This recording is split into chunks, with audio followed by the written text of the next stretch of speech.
Guys, kena lagi. Dulu masa sebelum naik, kita perlukan peluang yang mana kita akan pegang kerajaan untuk sepenggal. Tiba-tiba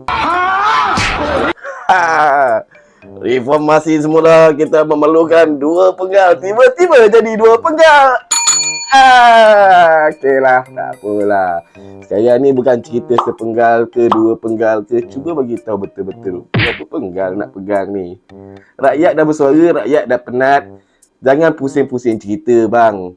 Faham ke tak faham? Janji A, buat dah pergi E.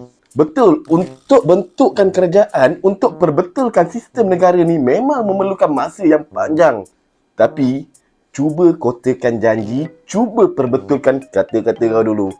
Jangan sampai besok, rakyat muak, rakyat tekan untuk pergi pilihan raya balik. Serta bengkel punya macam bos, bayar macam pro hidup.